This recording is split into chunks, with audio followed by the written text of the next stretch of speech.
അസ്സലാമു അലൈക്കും വറഹ്മത്തുള്ളാഹി വബറകാതുഹു. Question answer. അബൂദർ റളിയല്ലാഹുവിൻ്റെ അടുത്ത് നബി സല്ലല്ലാഹു അലൈഹി വസല്ലം പറഞ്ഞ വസീയത്തുകൾ എന്താണ്? ആൻസർ: 1. പുഞ്ചിരിക്കുന്നത് സുന്നത്താണ്. അട്ടഹസിച്ചുകൊണ്ടുള്ള ചിരിയും പരിധി വിട്ടുള്ള ചിരിയും സ്ഥലകാലങ്ങൾ നോക്കാതെയുള്ള ചിരിയും പലപ്പോഴും ഹൃദയത്തെ മരവിപ്പിക്കുന്നത് പോലെ മുഖത്തെ ശോഭ ഇല്ലാതാക്കുന്നതുമാണെന്ന് നബി സല്ലല്ലാഹു അലൈഹി വസല്ലം വസിയത്ത് നൽകുകയാണ്. 2. തഖ്വ, ഭയഭക്തി നിലനിർത്തണം. എല്ലാ കാര്യങ്ങളിലും തഖ്വ നിലനിർത്തണം. എല്ലാ കാര്യങ്ങളും ഒന്നാമത്തതാണ് തഖ്വ. 3.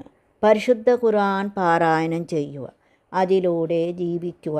ഖുർആൻ പാരായണം ജീവിതത്തിൽ സദാസമയം ഉണ്ടായിരിക്കണം. അത് ഭൂമിയിൽ പ്രകാശമാണ്, ഉപരിലോകത്ത് നിധിയാണ്. 4. എല്ലാ നിസ്കാരശേഷവും ഈ പ്രാർത്ഥന ചൊല്ലണം: അല്ലാഹുമ്മ അഗ്നി അലാ ദിക്രിക വ ശുക്രിക വ ഹുസ്നി ഇബാദത്തിക.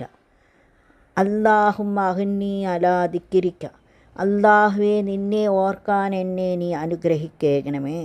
വ ശുക്രിക, നിന്നെ ശുക്രി ചെയ്യാൻ എന്നെ അനുവദിക്കണമേ. വ ഹുസ്നി ഇബാദത്തിക, ഇബാദത്ത് ചെയ്യാൻ നീ തൗഫീഖ് നൽകണമേ. 5. മാന്യനായ ഒരാളുടെ മുന്നിൽ ലജ്ജിക്കുന്നതിനേക്കാളേറെ അള്ളാഹുവിൻ്റെ മുന്നിൽ ലജ്ജ കാണിക്കണമെന്ന് നബി സല്ലല്ലാഹു അലൈഹി വസല്ലം വസിയത്ത് നൽകുകയാണ്. ലജ്ജ എന്നത് വിശ്വാസത്തിൻ്റെ ഒരു ഭാഗമാണ്. 6. ദേഷ്യപ്പെടരുത്.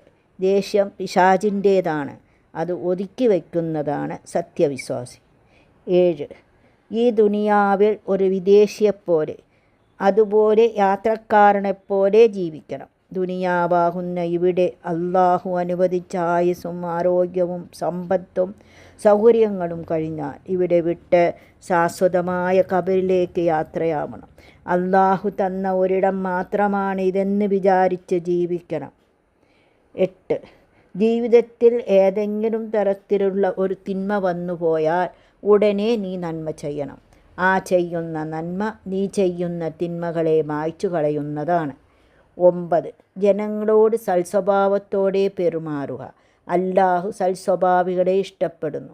ഇത് ഈമാൻ്റെ അടയാളമായി ബന്ധപ്പെട്ടതാണ്. 10. എല്ലാ അറബി മാസത്തിലെയും 3 ദിവസം നോമ്പ് അനുഷ്ഠിക്കണം.